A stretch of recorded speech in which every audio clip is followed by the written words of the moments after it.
మిమ్మల్ని అందరిని చూస్తుంటే కడుపు నిండిపోయింది నాకు. ఇంతకుముందు అమెరికా వాళ్ళంటే ఏదో అనిపించింది. గత కొన్ని సంవత్సరాల ముందు ఇక్కడి నుంచి రాజకీయ నాయకులు అక్కడ ఇంపోర్ట్ అవుతున్నారు. అగ్ర నిర్మాత నవీన్ గారు లాంటి సినిమా ఇండస్ట్రీని మొత్తం శాసించే నిర్మాతలు ఇక్కడికి ఇంపోర్ట్ అవుతున్నారు. భవిష్యత్తులో తప్పకుండా ఇక్కడి నుంచి హీరోలు హీరోయిన్లు కూడా వచ్చి తెలుగు ఇండస్ట్రీని వెళ్తారు. మీ పిల్లల్ని చూస్తుంటే, వీళ్ళ డ్యాన్సులు చూస్తుంటే, వీళ్ళ చూస్తుంటే నాకు మైండ్ బ్లాక్ అయిపోయింది. ఇదేందండి బాబు, మీ పిల్లల యాక్టింగ్ ఏంటి, వీళ్ళ డ్యాన్సులు ఏంటి, వీళ్ళ పెర్ఫార్మెన్స్ ఏంటి? నిజంగా కడుపు నిండిపోయింది. ఇంత అద్భుతంగా తెలుగు రాష్ట్రాల్లో ఉన్న ఏ పిల్లలు ఇంత బాగా చేయరు. నేను చెప్తున్నా, ఇంత బాగా ట్రైన్ చేస్తున్న పిల్లల తల్లిదండ్రులకి హృదయపూర్వకంగా పాదాభివందనాలమ్మా. మీ పిల్లల్ని మీరు ఇంత బాగా పెంచుతున్నందుకు మిమ్మల్ని చూసి అక్కడున్న తల్లిదండ్రులు కూడా నేర్చుకొని వాళ్ళ పిల్లల్ని కూడా తయారు చేయాలని కోరుకుంటున్నాను ఈ సభావేదిక ద్వారా.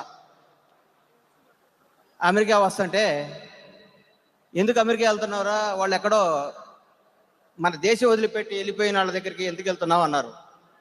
నేను అడిగి చెప్పాను, వాళ్ళు దేశం వదిలిపెట్టి వెళ్ళలేదు, దేశానికి దూరంగా బతుకుతున్నారు.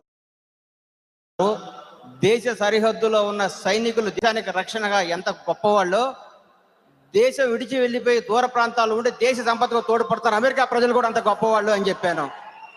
మీ సంపద ఇండియాకి వచ్చి భారతదేశంలో మీరు ఇక్కడ సంపాదించి అక్కడ పెట్టుబడుతుంటే ఇండియా పురోగ అభివృద్ధికి మీరు పడుతున్న సేవకు నా హృదయపూర్వక కృతజ్ఞతలు. అమ్మ జన్మనిస్తుంది, అమెరికా బతుకునిస్తుంది. అమెరికాను నమ్ముకున్న ఎవరు, ఏ తల్లిదండ్రులు కానీ ఏ పిల్లలు కానీ చెడిపోయినట్టు నాకు తెలిసేది ఏదీ లేదు. ఇప్పుడే మా ఫ్రెండ్ నవీన్ గారిని అడిగా, నవీన్ గారు ఇక్కడికి వచ్చి ఎవరైనా చెడిపోయిన వాళ్ళు ఉన్నారా అన్నాడు. ఈ అమెరికా గడ్డ ఎవరికి కష్టపడ్డాడు అన్యాయం చేయదండి, ఎవరికైనా బ్రహ్మాండమైన భవిష్యత్తు. కానీ ఈ అమెరికా నమ్ముకున్న వాళ్ళు నాకు తెలిసి చెడిపోలేదు అని చెప్పారు. నాకు సంతోషం సార్, చాలా ఆనందంగా ఉంది. ఏమో చాలా అనుకున్నాను, మాట్లాడాలి అన్నీ మర్చిపోయాను మిమ్మల్ని చూస్తుంటే. మిమ్మల్ని అందరినీ మీ తల్లిదండ్రులు ఎర్ర బస్సు ఎక్కించి పంపిస్తే ఆ తల్లిదండ్రులు మీరు ఎయిర్ బస్ తిప్పుతూ అమెరికా తిప్పుతున్నారంటే ఎంత గొప్ప వాళ్ళండి మీరు, ఎంత గొప్ప సంస్కారవంతులు. మిమ్మల్ని చూస్తుంటే ముచ్చటేస్తుంది.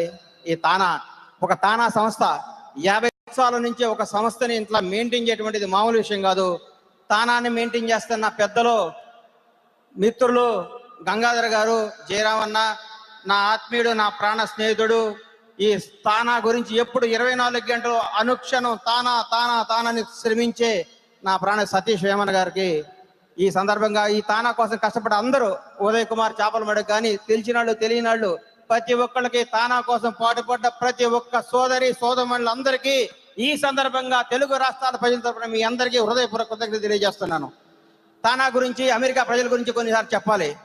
గత సంవత్సరం ఆంధ్రప్రదేశ్లో ఒక సునామీ లాంటి ఒక ఇన్సిడెంట్ జరిగినప్పుడు ప్రవాస ఆంధ్రులు, ప్రవాస తెలుగు వాళ్ళు, మీరు పడ్డ శ్రమ, మీరు పడ్డ కృషి, మీరు నిలబడ్డ వెన్నెముక, మీరు ఇచ్చిన పోరాట స్ఫూర్తి చాలా అతీతమైనది.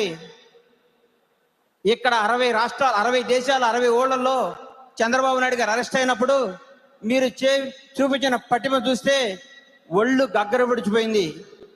ఎందుకంటే ఒక మనిషి కష్టాల్లో ఉన్నప్పుడు నిలబడాలి, కష్టపడాలి, తోడుండాలి, వెన్నె విరిచి నిలబడాలంటానికి మిమ్మల్ని చూసి నేర్చుకోవాలి మా తెలుగు, అక్కడ ఉన్న తెలుగు వాళ్ళందరూ. మీరందరూ ఆ రోజు జై చంద్రబాబు, జై చంద్రబాబు, జై తెలుగుదేశం బట్టి ఆంధ్రప్రదేశ్లో కూడా ఒక విపరీతమైన ఉధృతం, ఒక తుఫాన్ లాగా వచ్చి ఎక్కడో దేశ విదేశాల్లో ఉన్న తెలుగు వాళ్ళందరూ అంత పడుతుంటే మీకేమైపోయిందని ఉత్సాహంతో ఆ రోజు చాలా చాలా అద్భుతంగా పనిచేయడం జరిగింది. మీ అందరికీ ఆ విషయంలో మీ అందరికీ మీ రుణం తీసుకోలేంది. మీ అందరికీ నిజంగా చాలా ఆనందం అనిపిస్తుంది మిమ్మల్ని చూస్తుంటే. ఒక్క నిమిషం అమ్మా, ఏం మాట్లాడాలో నాకు అర్థం కావట్లేదు ఇలా. ఒక్క నిమిషం, మిమ్మల్ని చూస్తుంటే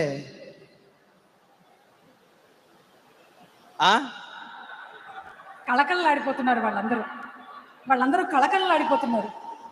ఆడవాళ్ళు చూడండి ఎంత అందంగా కనిపిస్తున్నారు. అంత అందంగా ఉన్నటువంటి ఆడవాళ్ళ ఫోటోలు తీసినటువంటి మగవాళ్ళు కూడా అంతే అందంగా ఉన్నారు. మగవాళ్ళు స్త్రీమూర్తుల ముందు మగవాళ్ళు ఎంతైనా దిగదుడిపే కదమ్మా. అవును, నేను ఒప్పుకుంటాను. ఉమ్. ఇంకేమైనా ఉన్నట్టయితే మా ఉదయ్ గారికి మీరు వాట్సాప్ చేయొచ్చు. ఉదయన్న, నీ స్పీచ్ నాకు స్పీచ్ రావటం మానేసిందే. దా, థ్యాంక్ యూ. ఇంకెక్కువ మాట్లాడలేకపోతున్నాను, నన్ను క్షమించాలి. ఆల్రెడీ మాకు కావాల్సిన పాయింట్లు వచ్చేసాయి. ఎర్ర బస్సు, ఎయిర్ బస్సు, అబ్బా ఇంకా రాలేదు. అసలు బండ్ల గణేష్ గారు ఈ మైక్ అవకాశం ఇచ్చిన తీసుకున్నారు. మీ అందరికీ నా హృదయపూర్వక కృతజ్ఞతలు.